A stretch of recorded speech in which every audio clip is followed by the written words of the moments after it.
Willow Creek Springs presents Healthy Living with your host, Joe Grumbine. Willow Creek Springs presents Healthy Living with your host, Joe Grumbine.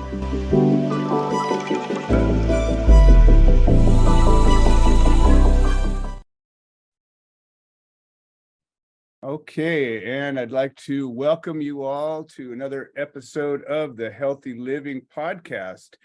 I am your host, Joe Grumbine, and this show is brought to you by Willow Creek Springs. I've got a very special guest with me today, and we're going to have a lot to talk about, but this is my Aunt Nancy Smit, and I don't really talk about myself much in these podcast episodes, at least not yet, but I come from a big family. And my dad was the oldest of 12 children, and Nancy here was the next in line. And my dad passed away 6 or 7 years ago, and Nancy and I have been very close along the way. And I used to pal around with her daughters when we were just kids, and we used to go hunting out at their place or from their place. And anyways, we shared a lot of life experience, but Nancy has got some expertise with regards to healthy living in a lot of ways, but one in particular, and I want to talk about this today a little bit, but mostly we're just going to get to know Nancy, is, we talk about healthy living, mind, body, and spirit. We talk about the body a lot because that's that thing that we feel, and that's that thing that, gives us grief and pain and a cough or a headache or all that stuff. And so we oftentimes are focusing on, creating a healthy body if we can, but the mind and the spirit, I believe, are really powerful as well. And I think they're just, it's a three-legged stool. Any one of those has a problem, and I think that the whole being gets a problem. And Nancy's got some experience and training with regards to the mind and spirit. Nancy, why don't you introduce yourself a little bit? Okay. I'm 77 years old and have been a licensed marriage and family therapist for probably about 25 years. And I raised 5 children, and then I went to school when they were in school, and I had a lot of learning disabilities to get through. So I believe that anybody can achieve anything if they're determined enough and want something bad enough, because that was my case. And so lots of years, lots of people, and it's been a blessed life. I can't say how blessed I've been to have lived this many years and enjoyed, like I said, my family is 12 children. So by the time we ever got together at any family get-togethers, you were looking at about 100 people, children, in-laws, outlaws, and so they were wonderful memories. Always coming epic from a big family. Never a dull moment, and nothing to do. Always many things to do that filled your day and your heart. Many memories. So I think that this wealth of experience that you have, I mean, it's interesting. We all have a lifetime full of experience, whatever that means, right? Right. But some people spend a lot of time doing a limited amount of things, and some people spend a limited amount of time doing a lot of things, and you did a little bit of it all. And coming from a big family, I came from a big family as well, and a lot of our family is the same. And just growing up with 5 brothers and sisters myself, and I was, this weird bridge between the generations. So Mhm. being the oldest grandkid and part of this gigantic family that, as you're talking about, we had these Christmas parties and Easter parties and, family reunions and camp out trips. And, it was Yeah. just epic. But the thing I think that's important is, as we're talking about healthy living, mind, body, and spirit, I think the community and relationships and all of the elements of that, I think, are tied to everything. Every lesson in life can come out of a relationship, a single relationship, much less a lot of them, right? Yes. Well, man is born for relationship. That's the whole thing of who we are as human beings, as persons, is that we're created to love and to be loved. So it's our seeking of the people we're with, it's having our experiences that gives us joy in life and meaningfulness in life, and what we can help others with or experience. All those things give us joy. I'm a Christian therapist, and I believe a lot of the truths of in the Bible, one of them says it's in giving that you receive.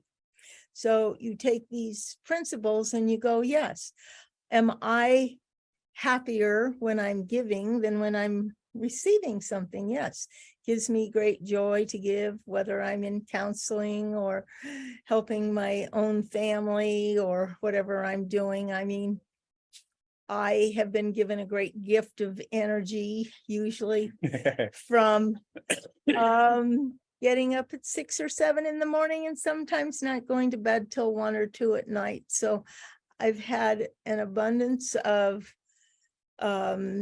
ability to experience a lot of different aspects of life, such as gardening. So I'm into the health thing, trying to live organically and through healthy living of not the pesticides and things that can destroy. I had a experience of mercury poisoning when I was maybe about 30 years ago, where my teeth were leaking. I became very ill, and then realized through a health fair that I had mercury poisoning. I had to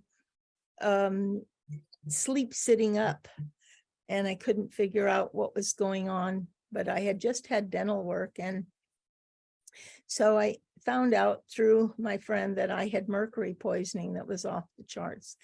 Spent 12 hours in a dentist chair in Apple Valley, I think, or Blythe, having all my silver amalgams removed and replaced, and feeling better than I had just after all that than I had in many years. And so that was one of my first major things of, and mercury is stored in the fat cells. So, we don't realize all the poisons that we take into our body get somehow stored. And this is one of the reasons why I'm understanding you don't go on a crash diet, because once you go on a crash diet, all the stuff in the fat cells get dumped into the bloodstream, and you can become very ill. It's funny, people talk about, detoxing, and the reality of true detoxing is it can be deadly. I mean, like you say, your body's really good at preserving itself. So when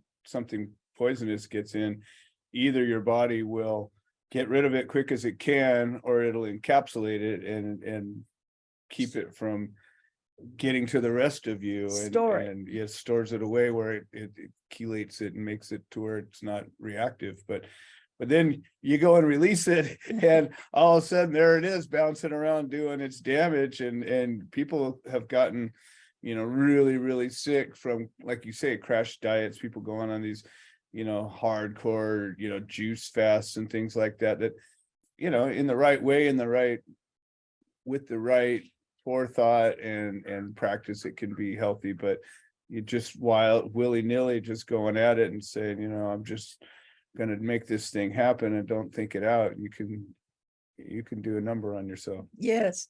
And I recall after my dental work being done. My doctor being concerned about the mercury in the fat cells. And I ended up finding a detox method that was down in Del Mar. So I went there with my friend and I started on this detox of the fat cells. And I would drive down there, I'd be perfectly fine, feeling good, and I'd go do my treatment and all that stuff got dumped into my system and I couldn't even raise my arm or drive home. So it is true. We have to pay attention to our bodies, what's happening with us. Each one of us is very individual. Each one of us has to see who and what we are and realize our weaknesses. I was a person who could not detox well, but some people can detox well, and what goes in goes out and they're fine. So, Right. Yeah, if you and we talk a lot on this podcast, the subject of the individual chemistry and the individual biology of every single person being unique comes up a lot. And this is another example of that, where just as some people react to different supplements or stimuli, detox is no different. Like you said, some people are programmed for it. It's just like cookie cutter, do your detox, get cleared out, and you're reset and off to go.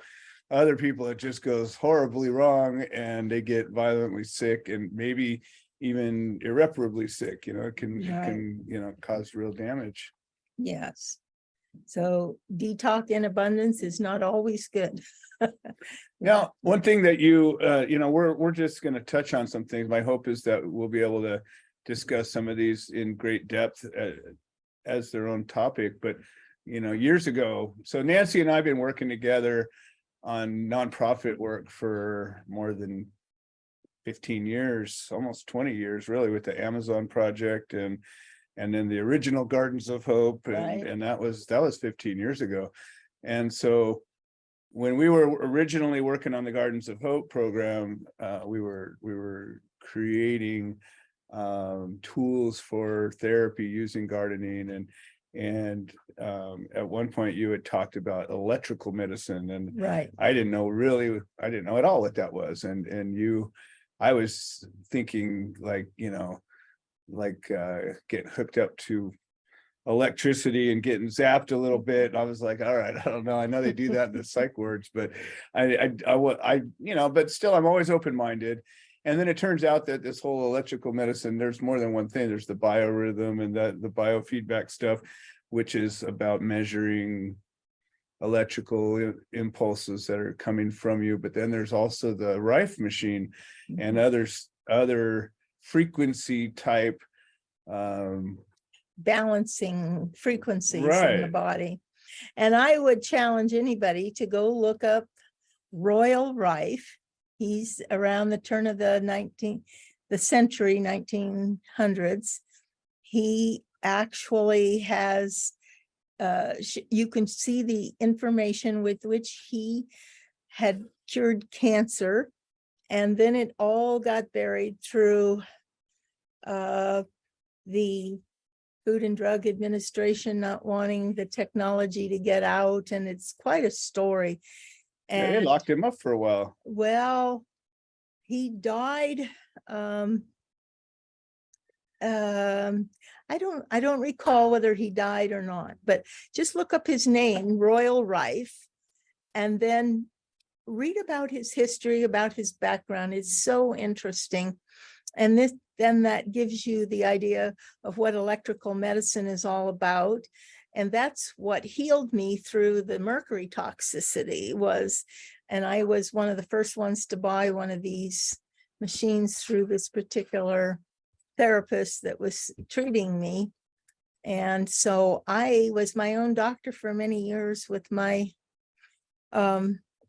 medicine machine, but my computer blew up and my program and things changed. And so it got stuck on the shelf for a while, but then in the last 15 years or so, they had new things coming out. So I understand they have some kind of a bed now. I saw it at the Natural Foods Expo, or I didn't see it, but somebody else did.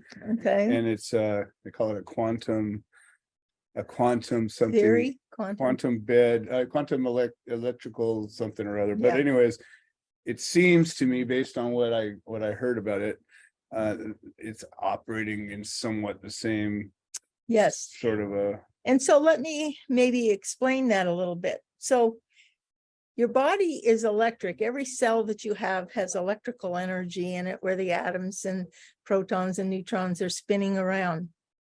Now, just think of it like a piano. You can hit a chord, and there's a particular sound with which that particular chord is supposed to resonate. So even in our guitar, what do? We tune, we tighten, or we loosen the string to get a particular pitch. And this is what electrical medicine basically is trying to retune the body to what it was meant to resonate different cells. Every cell in your body, if it's a heart cell, it has a particular resonance at which, like a radio frequency. Like that's why we can call clear across the world. These are frequencies. They're not halted by space and people or objects. And so, in a sense, we have to open our mind to what is even possible. What is it that God has created the human body to do? And how does it work? And every year we find more and more information on it, and it's more and more exciting. But I encourage all of you to go look up Royal Rife and see if you might be interested in that kind of technology. It's quite interesting, and then to look and see what the potential of it is. It's an interesting device. It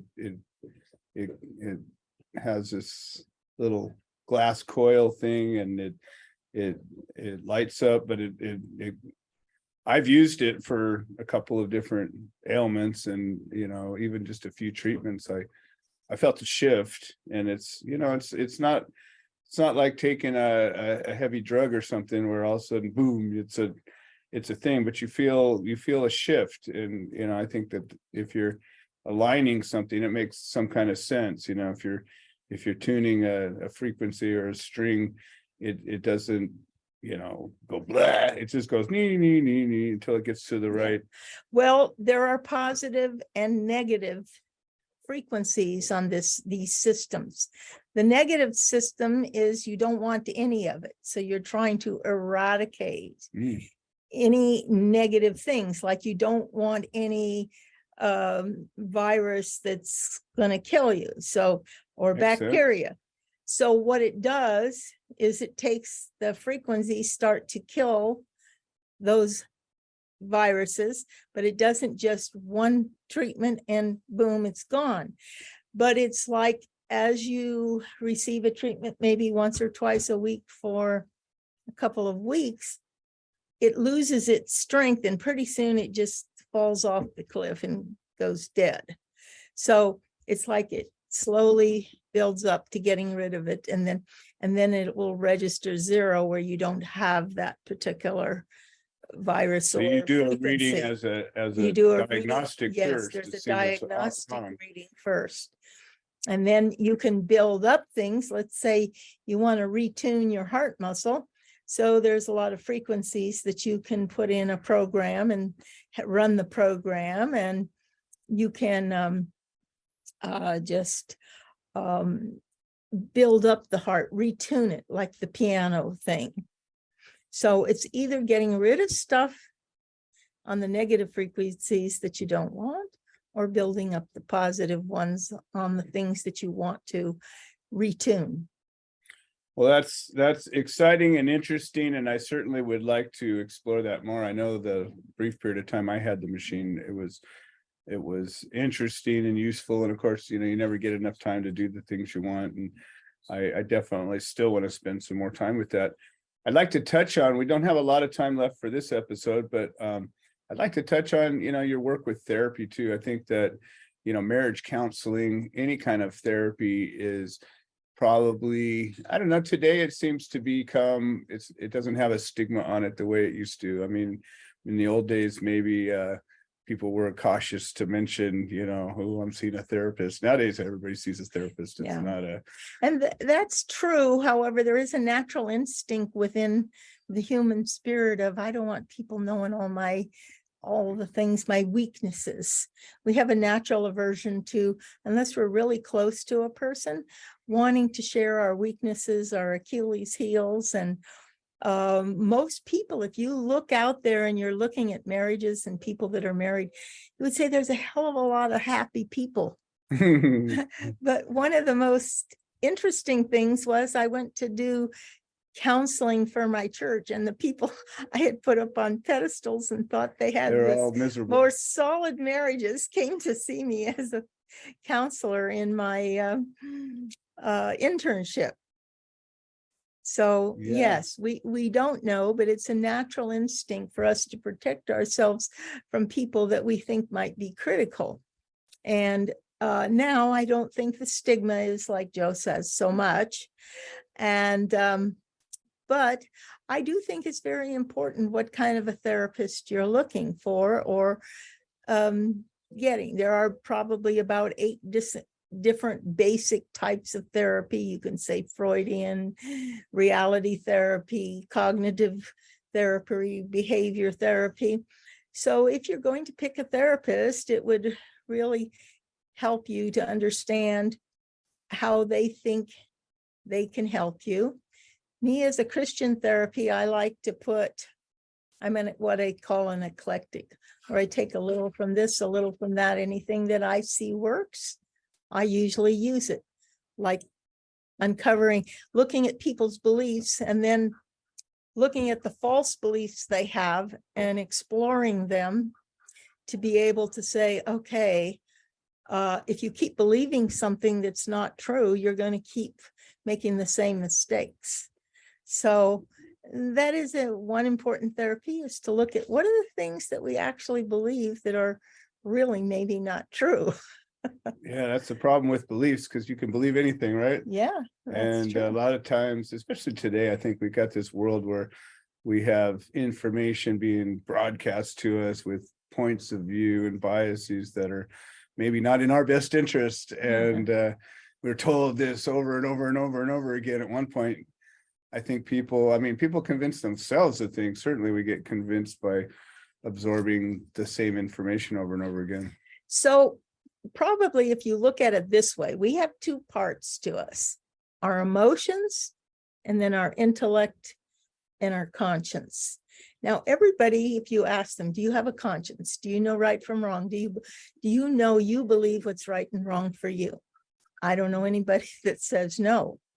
So that's the part in us that I'm trying to reach in each person, because each person has to decide for themselves what they experience, the truth, the deepest meaning of right and wrong, and the deepest meaning of what they should be doing, what the choice they make with their free will.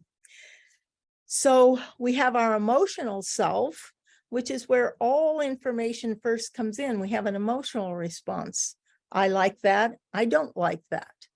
Okay, then, but what do we do with it? That's like our, you might say, inner child. Yes, but some people stay in their inner child. I like that. I don't like that.